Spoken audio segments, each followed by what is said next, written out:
dalawa mula sa Filipino stream at dalawa mula sa English at mananalo ng 1,000 diamonds. Ayun na. So kanina press 1 lang. Oh, ito hashtag Echo o hashtag APBR. Take note sa ating official YouTube stream. Yun Yan. nga. So ulitin namin, hashtag Echo, hashtag APBR. Tapos ilagay mo yung ano mo, yung server ID mo kasi pwede kang manalo. Ayan o. Baka mamaya ilagay mo lang dun yung game mo pero walang server ID. Oo, maglagay Maligaw ka ng server mamaya yung ID. diamonds mo. So kung ikaw Chantel, kunyari, yung boboto mong team, tapos ilalagay mo Chantel, tapos yung server ID. Yan. Diba? Yung in-game name mo, ilagay mo na din para kompleto. Para sure. Oh, so ako sasali ako dyan. Ako na magko-comment na ako Oo, sa oo. kahit anong YouTube. Tsaka yung mga nanonood din sa iba nating mga platform, mag-comment na rin kayo. Shoutout nga pala sa mga streamers natin bukod sa mga clippers. Oo. Yeah, ating streamers, local and international na Yes. sumusubaybay sa ating laban ngayon. Magandang hapon and good evening. Ay, ayan na. Nasa draft na tayo ngayon, Nasa Kuya draft Manjin. nakikita ko na yung mga nag-comment, oh. Si Michael. Tsaka si Juan. Si Juan ay nag-comment. Si Juan, Anong sabi ni Juan dito? nag-hashtag Echo.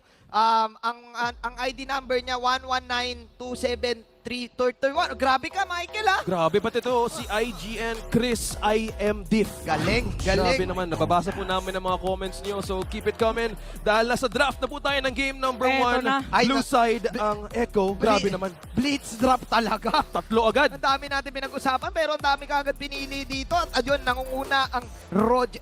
Tol, alam mo talaga, Tol. Yung Tol Roger, Tol kasi Roger. Tol eh. Roger kasi talaga, Tol. Isa sa mga malalakas talaga yan, Tol.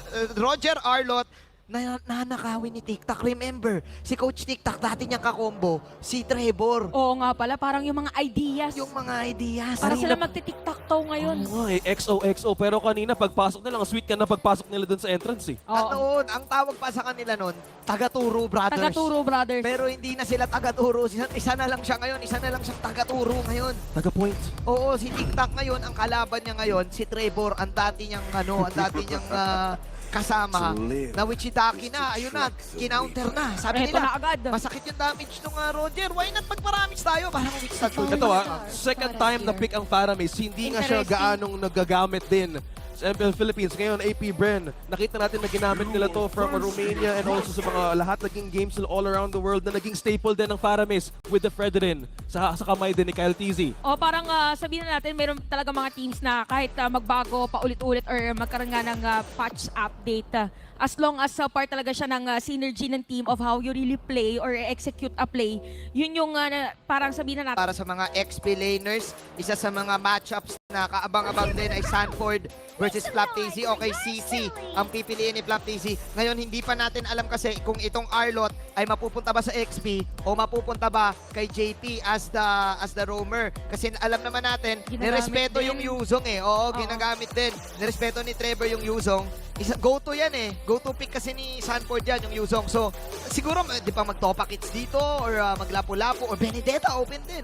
Oo nga, no. Parang kung hindi mo na kasi mababan yung mga heroes, parang pilitin mo na lang sila na yun na lang yung gamitin. Or At- doong specific lane siya Oo. mapupunta. Parang yun yung idea na gusto gawin ng APBR. Kaya actually, sinasabayan din siya ng Echo. Since nakakuha na sila, tanggalin natin. Ayan na nga yung sila. Sabay Ni Manjin. nag-pick. Lapo na paano. Love. Tama yung sinabi ni Manjin. Yung Valentina din na pinag-uusapan natin kanina.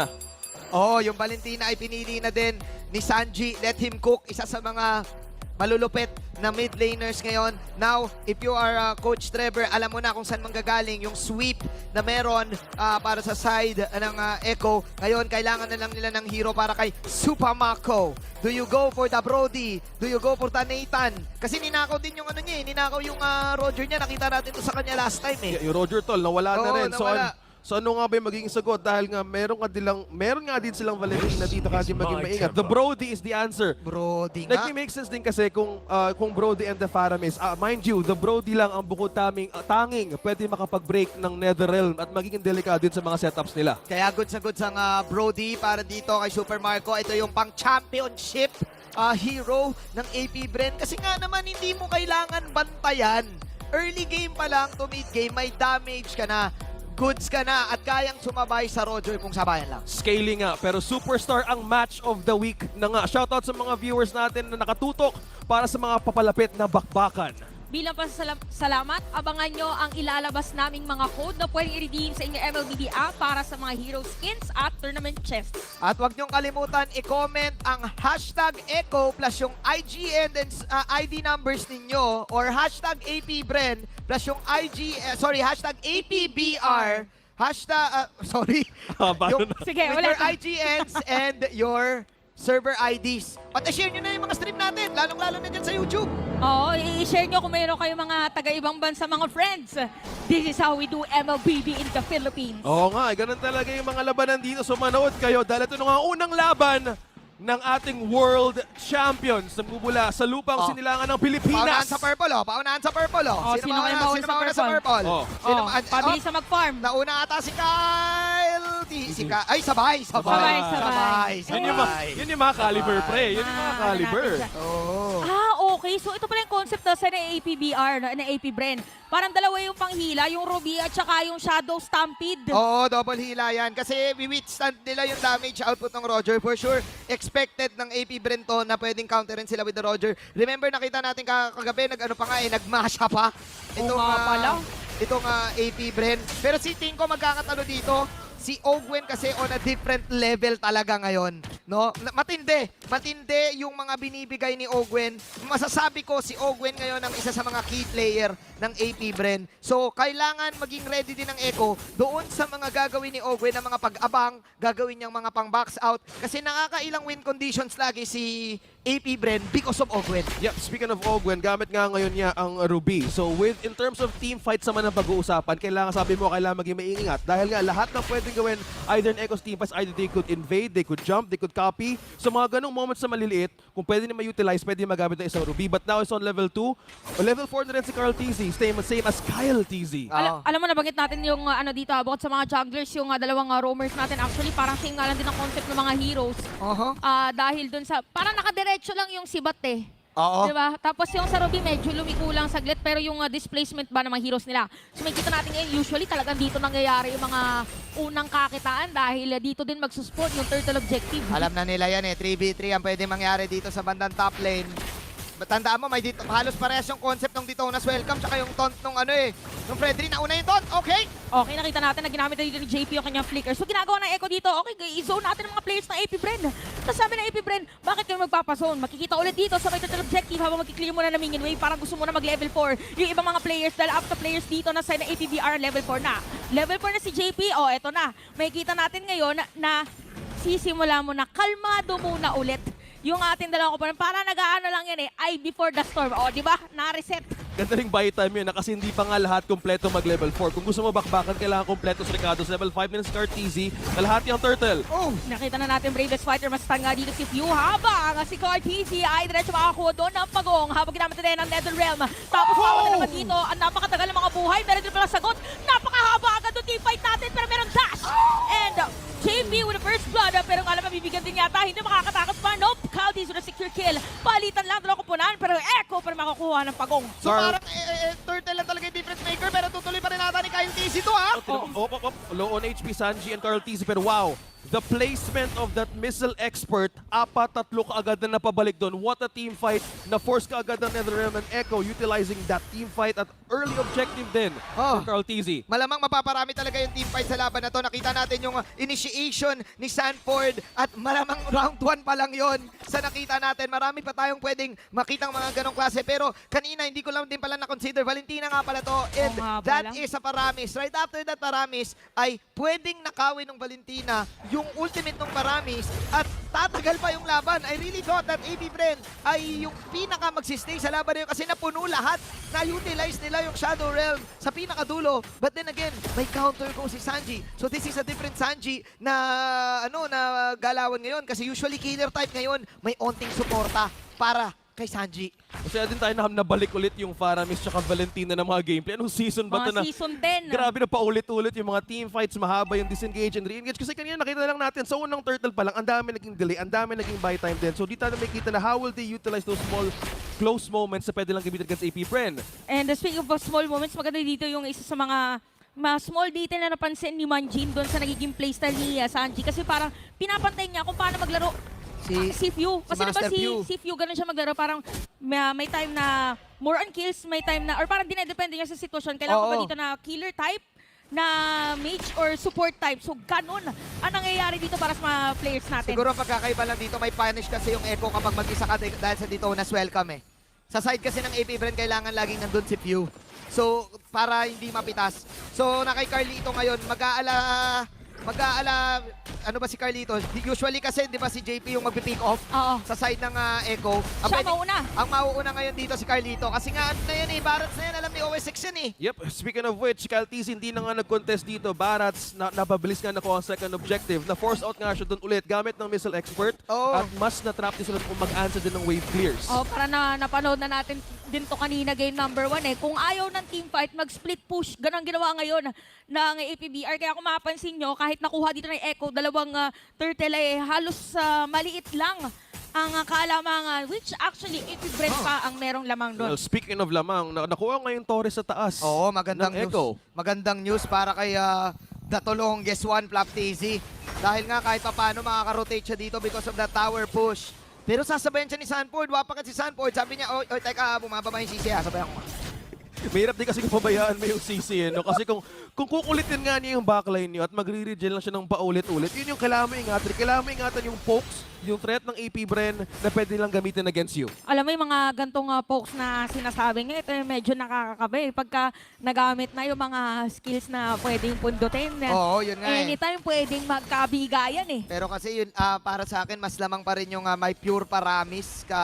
Kasi kahit paano hindi ka basta-basta pwedeng mag 5-on-5 team fight sa side ng Echo. Dapat ready kayo, tapos may utilize yun ng tama yung mga spells nyo. Magkakatalo pa to, of course, sa mga defensive items na saktong-sakto. Nakita na nga natin na nagkakalabasan na ng mga HP and armor items. Alam na to ng side ng AP Bren. Kailangan ma-withstand nila yung damage output nung Tol. Kasi Tol, ano yan eh, Roger kasi yan, Tol Tol. eh. Pero ganun din naman, armor type para sa Echo. Kaya napaagang Malefic Roar. Look at this, maagang Malefic Roar para kay Supa Mako. Yeah, additional damage penetration tapos maraming blade efficiency. So dito pa lang, kahit nga hindi siya nakakuha dito ng kills, is the scaling capability ni utilize din ni Super Marco. At saka napapadali kasi sa side ng AP Bren yung trabaho nila na hindi nila kailangan isipin si Super Marco. Ang nasa mindset lang ni Super Marco dito, sige, may damage naman ako kapag sumugod sila, may potential ako mag-outplay dahil nga may Malefic Roar Heptasis na ako. Plus, hindi ako kailangan bantayan masyado. Oh, tapos minsan ginagamit yung turn apart memory para hindi ka na ma-secure na kill. Pero tingnan natin ngayon nakapwesto ang ating mga players, ginamit ng final slash by the way. And it's gonna be JP on the flicker out. Pero Benny Cutie pa rin na makakakuha din ng pagonga. Ginamit na rin natin daw na welcome habang si Sanford ay nandun sa may gitna ng mga players. Netherrealm ginamit na, pero dalawang Netherrealm na nakikita natin ngayon sa ating mapa. Habang si Sanford ay mamatay na, Benny Cutie dito nag-wolf form na. Tapos makikita natin meron mga free hits para sa kanila. Pero disengage yata, hindi mapapalalim pa nga dito si CarTZ. Dahil patay doon sa kamay na kanyang kapatid na si Frank TZ. Habang si Benny Cutie kumakalmot ng paunti-unti. Makakatakas ba ang mga bubuyog? Makakaalis sila. Isa lang ang naging casualty, Kyle TZ over Sanford and Carl TZ. Mas namang talaga yung may pure paramis doon sa 5-on-5 na sabayang pag-big kasi. And plus, nung nagsimula na kumagat si Carl Lito, we need to check it kung tumama ba yung Bravest Fighter dito ni Sanford. Kasi kung actually kahit tumama yun, mama-ult nung paramis eh. Oh, dediretso lang if ever, no? Pero kasi ang nangyari dito, naghintay din ng matindi si Benny Cutie para maubos lang ng skills. Kaso nga bitin mo yung damage output niya. Let's look at the incident. Balikan natin to. Bumalik tayo sa nakaraan. Pagkabalik natin dito, ng 10 seconds, medyo patapos na to. Medyo patapos na to na nakita natin nangyari na masyadong makunat na si Kyle TZ dito. Na-utilize nila yung mga armors up against Benny Cutie and si Sanji. Short range Valentina kasi. Hindi siya yung medyo bitin pa yung item nung Valentina. And syempre, alam naman natin short yan, pero kahit papano, yung burst sana na gusto nila with this Valentina, hindi pa nila nakukuha. Ano pa lang, Libro pa lang eh. talisman Kailangan, tsaka libro pa lang lightning crunch. So kailangan muna ng extra damage dito for this Valentina dahil if they could rely on that extra damage alone dahil nga may pagkakunat din ang side ng AP Bren, that's the thing na pwede nila i-capitalize. On 9 minutes of the game, dahan-dahan na pupunta yung kalamangan sa Echo. Grabe din si Benny Cutie. Yun lang ang hindi. Oo, parang may sariling roleplay ng lobo dun sa may bandang baba. Mala John Lloyd. Oo, mala dyan. Ingat! Nung moment na yun. Kasi kailangan niya na umalis eh. Di ba si John Lloyd yun, yung lobo? Hindi ko... Ay, hindi, si Angel pala yun. Oo, bakit talaga napunta sa... Basta! Basta yun na yun. Oo, ang nakikita natin at sure tayo ay meron ng Lord na pwede kuhanin ng ating dalawang kupunan. Ito na naman yung laban ng dalawang TZ. Anyways, ang difference maker dito, yung split push capability, yun nga ng isang Roger. Unlike kasi ng Brody, and na-master kasi ng Echo yun eh. Yung Bagyo playstyle. Yung split push. Oo, the storm is coming. So kailangan maging ready din yung AP Brand kasi gusto nila sama-sama puwersa eh. Gusto nila yung ganun eh. Yung dalawang teams ito may kanya-kanyang strength and weakness. And for Echo, naging strength din and signature din nila back in the M4 World Championships and throughout their games as well. Both identities of 2 World Championships ay pwede magkaroon ng test on how they want to take this objective. But so far, nag-back away muna dito yung Echo. Let AP Brent take the first hits ng Lord but nobody's still committing yet. Grabe galing kasi yung pressure dun sa mga sides. Di ba isa sa mga initiator, correct me if I'm wrong, Manjin, parang isa sa mga initiators kasi ng Echo dito, yung Lapoy, parang kailangan niya muna. Yung talon eh, no? Ayan na. Minahila. Ang layo ng napuntahan pero Uy, nagamit na yung Netherrealm dito ni Sanji. Wala na siyang IMU. Oh my Habang God. nandito si Pew, makukuha na nga ni Sanford. And Gwen ay may pilit na mag-flicker out. Yoyo. Ginamit ang ultimate dito pero yun nga lang, nagamit na ng Vengeance para kay Flap TZ at aalis na lang muna. Tatlong patay. Actually, since marami siya, buhay na ulit si Pew. Passive, pero alam din nila wala nang Netherrealm. Medyo napalayo doon si Sanji. Kaya napalaban nilang AP Brand, but then again, slash! Final slash sa may middle lane. Nagamit na rin yung Netherrealm. Pipilitin yata nila. Pinuforce lang pala ng Echo. Sabi nila hindi natin gugustuhin na mayroon Netherrealm pero hindi na natin gusto na nila si Flap TZ. Kaya nakuha na nila. Hindi na binatakas pa. Ito na yata ang perfect timing para simulan itong Lord. Pero nakapwesto lang din naman. AP Brand gusto nila mayroon sagot. Kamuti ka na with return apart memory. Pababalik na pa nga yata dahil si Ogwen. Hindi na makukuha nila. Napakagandang final slash sa mga pala Detonas. Welcome para kay Carl TZ. Kyle TZ ang magiging target nila at hindi na makakatakas pa. Make it a wipeout yata pero Super makakatakas Marco pa naman. si Super Marco. Naamoy ni Benny Cutie. Pero sabi ni Benny Cutie, Torre na lang. Echo, Objective na lang muna. objective na lang. Sabi nila, Lord na to. Ang difference maker kasi dito, ang daming option ng Echo kung sino mauuna. Pinag-usapan natin kanina yung ni Shadon, Chantel, kasi kapag sumugod si Flap TZ without the vengeance, pwede siyang i-brave smarter, pwede siyang agatin, pwede siyang earth tapos may final sweep pa. Unlike sa side ng AP Brent, isa lang kasi, si Ogwen lang. Balikan natin yung replay. Napakagandang laban na ginawa dito. Ang dami naging sustain, ang dami naging counterplay. Ayun, nakapag-dash pala tapos after nun, final slash. Oo, yun o, final slash. At tapos ayun, may follow-up kasi ng kagat. Kaya nga hunt aswan ng Echo kasi lahat sila kaya mag-hunt. Lahat sila mala orca, the killer whale. So parang ang ano nila doon, sige, go nyo yan, ako dito. May sand din naman ako eh, may CC din naman ako eh. Tapos nasitin mo na lang lahat, Benny. Well, the mechanics and the mastery of each players of Echo right now. Kung titignan mo din, pati yung mismong orca nila, may muscle, tapos lumaki na yung pangal ngayon sa kanilang jacket.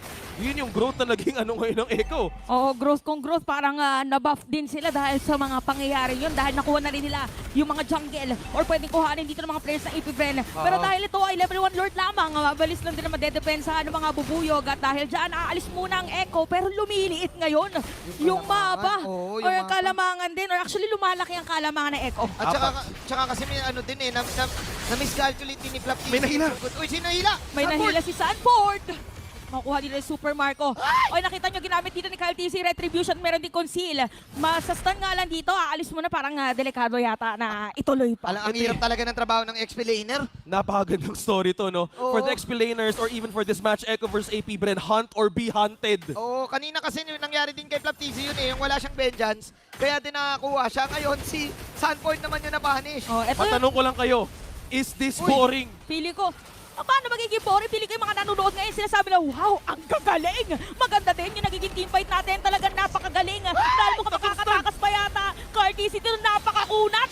Nung dinosaur, meron pang immortality yan. At nagamit na nga dito yung Netherrealm, pero si JP mamamatay na habang si Carty si ay patay na rin sa kanyang idol na si Pew. Sa may middle lane, meron pang Yo-Yo Blitz na gagamitin. Si Flap TZ at Minion Wave na magpo-flow. Makukuha ang Torres sa may middle lane at mga players ng Echo kailangang umatras ngayon. Eagles talaga sa 5-on-5 Royal Rumble yung side ng Echo sa AP Brand. Kapag tabi-tabi yung AP Brand dun eh. Nakita Delix. natin. Kaya lumamang yung Echo kanina dahil sa isa-isa. Pero kapag isang biglaan na limahan, dun Sanford. lumalakas yung AP Brand. Ay! Kamuti ka na si Sanford na doon. Pero makiklear pa rin yung Minion Wave. Echo ay makakadepensa pa rin. Pero grabe yung pagbabaliktad na ginagawa ng bawat isa. 14 minutes, 145 lang ang goal lead. What Dito is pa lang, story? 10 na nga eh. napakaingat nila. napakaingat mismo ang katiting na buhay ni Sanford. Ginamit na rin ng Bravest Fighter to be safe at that moment. Walang pwedeng mawala sa Echo ngayon. Habang papunta ang ekonomiya from AP Bren to Echo, napakalupit ng laban na to. And it could be still anybody's ball game from this point. 50-50 pa rin eh. Kung yung nag-predict ngayon sa YouTube, yung nag-hashtag Echo, hashtag APBR, 50-50 din eh. Lahat ng nanonood ngayon, kung makikita mo na, itabla pa nila. And again, this type of matchup, alam nila yung mga win conditions ng isa't isa eh. Nung napaiwala yung mga AP Bren, dun sumugod yung Echo. Kaya natin eh. Kaya natin sila i-pick off ng mabilis. Pero ngayon, yung AP Bren naman, nung nakita nila, sige, mag-armor tayo, kulang yung damage sila. Pag nagdikit-dikit tayo. Iba talaga yung nagiging caliber ng ating world champions. Kaya matanong nga kayo ulit, boring ba talaga yung laban na to? Echo versus AP Bren with this kind of lead. Sustain ba ang laban? Meron na nga ding immortality si Kyle TZ. Madami naging takedowns, madami naging pick-ups, so kailangan nila maingat. Divine Glaive as well. May onting damage kay Pew. Kay Few na rin. Nararamdaman na natin. Yung mga gantong moments, akala nyo walang nangyayari pero napaka-intense na to para sa ating mga pro player dahil napaka-crucial ng kanilang mga positioning habang mare-reset muna yung Lord. Yo, blitz para kay Flop TV. Si JP dito ay magpo-front saglit and it's gonna be a reset. Yata. Pero hindi. Mukhang bibigyan yata dito si Carl TZ. Mga kalahati ang buhay doon. Habang, nagamit yung dito na welcome by the way. Wala mahuhuli doon. Oh my Habang si God. Sanji gagamitin na. Winter Ang Winter Truncheon nakita ni Flop TZ. Kaya naman hahabulin yata dito. Pero pang I'm offended play para kay Ogwen. At patay na rin si Carl TZ. Sama mo pa na Netherland para kay View pero lalaban yata si Benny Cutie. Nakuha at nalabanan. Nahanap. Sanford's gonna be down habang si JP merong final slash pero hindi sapat dahil wala na siyang makakasama. Benny Cutie ang bagyo na lang ang natitira para sa Echo. It all started sa unang takedown ni Super Marco. Binantayan si Sanchez. Ito na nga yung base. Para sa AP Bren ni mga TP. Si Manicutin na lang ang nag-iisa. At hindi na nga makakadepensa dito yata ang Echo dahil bibigyan na rin si Benny Cutie at unti-unti na ngang